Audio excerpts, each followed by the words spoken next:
Welcome back students. हमने जो अपना नया टॉपिक शुरू किया है रस, तो रस की परिभाषा मैं आपको बता चुकी हूँ।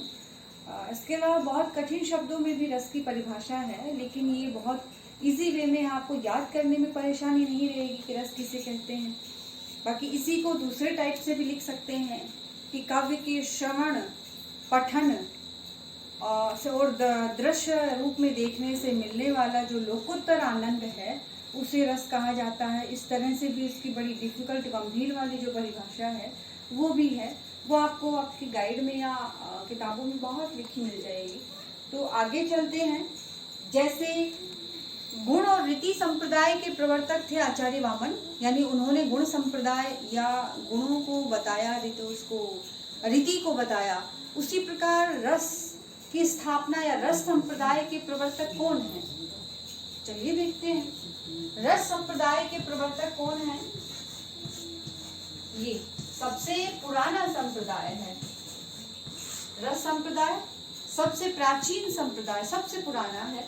और प्रवर्तक कौन है? भरत मुनि। भरत मुनि ने रस संप्रदाय की स्थापना की है, या ये प्रवर्तक हैं रस संप्रदाय की। ये आपको नोट करते चलना है बच्चों। रस संप्रदाय के प्रवर्तक भरत मुनि है। इन्होंने ही रस का सूत्र दिया है। भरत मुनि ने क्या बताया है कि हमें जो आनंद की प्राप्ति होती है वो किस किस तरह से होती है, उसमें जो छोटे छोटे भाव हैं उनका कैसे समावेश होता है। यानी ये तो है नहीं कि एकदम से आनंद, हमें तो यूं ही लगता है कि एकदम से आनंद आ रहा है, लेकिन उस आनंद को बनने में आसपास का जो वातावरण है या और भी जो सहायक वस्तुएं हैं उनसे मिलने वाला जो आनंद है, उसमें बहुत सारी प्रक्रिया से वो रस मिलता है, आनंद मिलता है, जिसका हम अनुभव करते हैं। तो किन किन चीजों से मिलके काव्य रस बनता है उसका सूत्र दिया है, और जो सूत्र दिया है वही काव्य के अंग हैं, अवयव हैं। यानी अंग क्या होते हैं? जैसे हमारे शरीर के अंग हैं, हमारा शरीर है विभिन्न अंगों से मिलके बना है, तो ये क्या है? शरीर के अवयव हैं। उसी प्रकार रस के अवयव हैं। रस के अवयव और रस के भेद दोनों में अंतर है, अभी बताती हूँ। पहले हम अगली जानकारी लेते हैं। रस संप्रदाय के प्रवर्तक भरत मुनि हैं, यह आपको नोट करना है। रस सूत्र इन्होंने ही दिया है, भरत मुनि ने रस सूत्र दिया है, ये आपको लिखना है। और वो रस सूत्र क्या है वो मैं आपको बताती हूँ। ये देखिए, हेडिंग डालनी है आपको। रस सूत्र किसने दिया है? भरत मुनि ने दिया है। आपको नोट करना है क्योंकि बोर्ड पे मैं सारा लिख नहीं सकती बच्चों। क्या सूत्र दिया है देखिए। किसमें दिया है? नाट्य शास्त्र में। ये भी आपको लिख लेना है। ये इनकी रचना है, नाट्य शास्त्र। नाट्य शास्त्र के संदर्भ में ही इन्होंने रस संप्रदाय की, रस सूत्र की, रस संप्रदाय की स्थापना की है। नाटक के माध्यम से ही रस की प्राप्ति, नाट्य शास्त्र लिखा है, जिसमें जो नाटक है, विधा है नाटक की, वो कैसे किस प्रकार से लिखी जाती है, क्या क्या उसमें प्रक्रिया होती है, सब बताया है। इसी के संदर्भ में इन्होंने रस का वर्णन किया है कि रस होता क्या है, किस तरह से रस की अनुभूति होती है, क्या क्या उसमें जो भाव है वो सम्मिलित होते हैं, कैसे रस बनता है, ये इन्होंने बताया है। रस सूत्र नाट्य शास्त्र में दिया है, और क्या है वो देखिए। बड़े ध्यान से आपको लिखना, गलत नहीं होना चाहिए। विभावा पढ़ा भी होगा शायद पहले। नु भाव है, व्यभिचारी, ये पूरा एक ही वाक्य है। विभावा नु भाव है, व्यभिचारी। आगे इसी में जोड़ के लिखना है बच्चों। संयोगाद्र, संयोगाद्र रस निष्पत्ति, संयोगाद्र रस निष्पत्ति। इस तरह से ये रस सूत्र है। ये आपको इन्वर्टेड कोमा यहाँ लगाना है। ध्यान से सुनिएगा और ध्यान से लिखिएगा, गलत नहीं होना चाहिए। ऐसे विभावा नु भाव, व्यभिचारी, संयोगाद्र। ये जो रे है वो दै के नीचे लगाना है बच्चों। संयोगाद्र में रे अलग से नहीं लिखना है। संयोगाद रस निष्पत्ति, ऐसे पढ़ना है। ये संधि विच्छेद कर करके हमें शब्द जो है वो निकालने होंगे।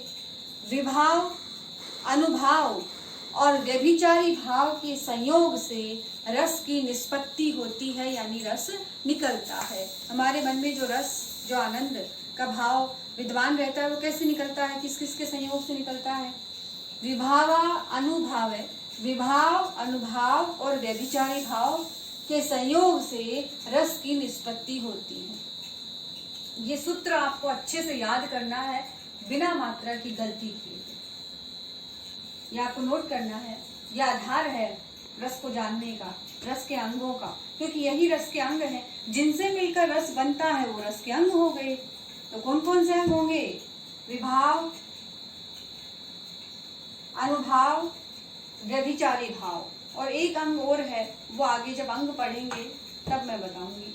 ये सूत्र आपको याद भी करना है और लिख के भी याद करना है ताकि गलत ना लिखें। पूछा जाता है कई बार कि भरत मुनि ने जो रस सूत्र दिया है वो स्पष्ट कीजिए या लिखिए इस तरह से।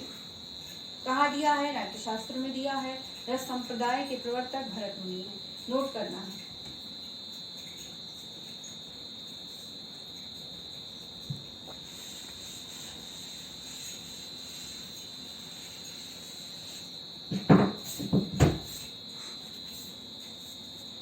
रस की जो परिभाषा थी वो मैं आपको बता चुकी हूँ।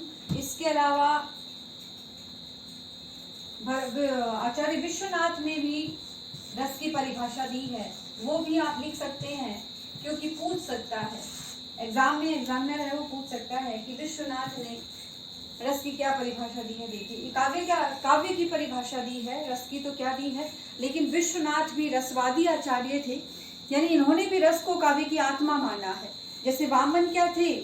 रीति संप्रदाय के प्रवर्तक थे, अलंकारवादी आचार्य थे। दंडी थे, मम्मट थे, अलंकारवादी आचार्य थे, उन्होंने अलंकार को काव्य की आत्मा माना। ऐसे ही भरत मुनि ने रस को काव्य की आत्मा माना, और विश्वनाथ भी रसवादी आचार्य थे। क्या कहते हैं? वाक्यम रसात्मकम,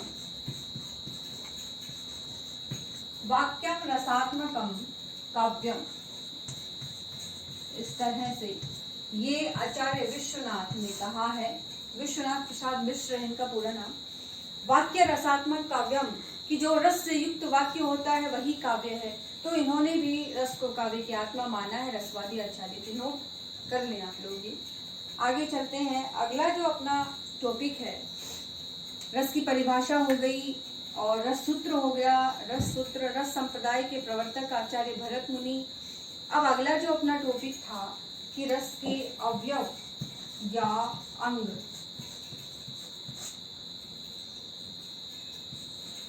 अवयव या अंग एक ही बात है, और भेद, रस के अंग या अवयव और भेद, ये अपना अगला टॉपिक था। अब सबसे बड़ा कंफ्यूजन क्या रहता है बच्चों, आप ये समझ नहीं पाते हो। अवयव या अंग या भेद है तो अलग अलग, लेकिन अवयव पूछता है तो आप भेद बता देते हो, भेद पूछता है तो आप अंग बता देते हो। कई बार ऐसा होता है। सबसे पहले तो यही जानना जरूरी है कि अंग किसे कहते हैं, भेद किसे कहते हैं। दोनों में सूक्ष्म अंतर है, थोड़ा सा अंतर है। वो क्या अंतर है? देखिए, वो ये है कि जिस तरह हमारा शरीर है वो अंगों से मिलके बना है। हाथ है, पैर है, कान है, आँख है, ये शरीर के अंग हैं। इन सब से मिलके पूरा शरीर बना है। उसी प्रकार रस जिनसे मिलकर बनता है वो तो अंग हो गए। और भेद किसे कहेंगे?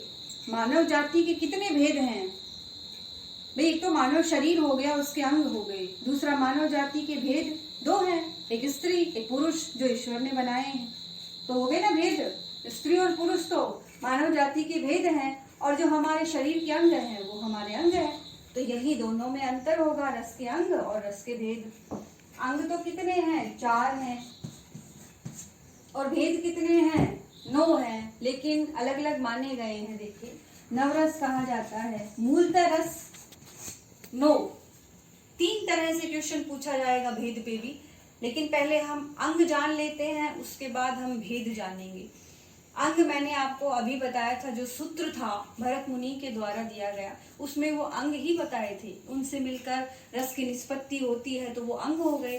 तो ये कंफ्यूजन नहीं होगा, रस सूत्र जो दिया गया है उसमें रस के अंग बताए हैं। 4 अंग हैं। पहला है स्थाई भाव, नोट करते चलना है, स्थाई भाव। दूसरा है विभाव, रस का अंग, यानी जिनसे मिलकर रस बनता है। तीसरा है अनुभाव, ये स्थाई भाव, विभाव, अनुभाव। और चौथा है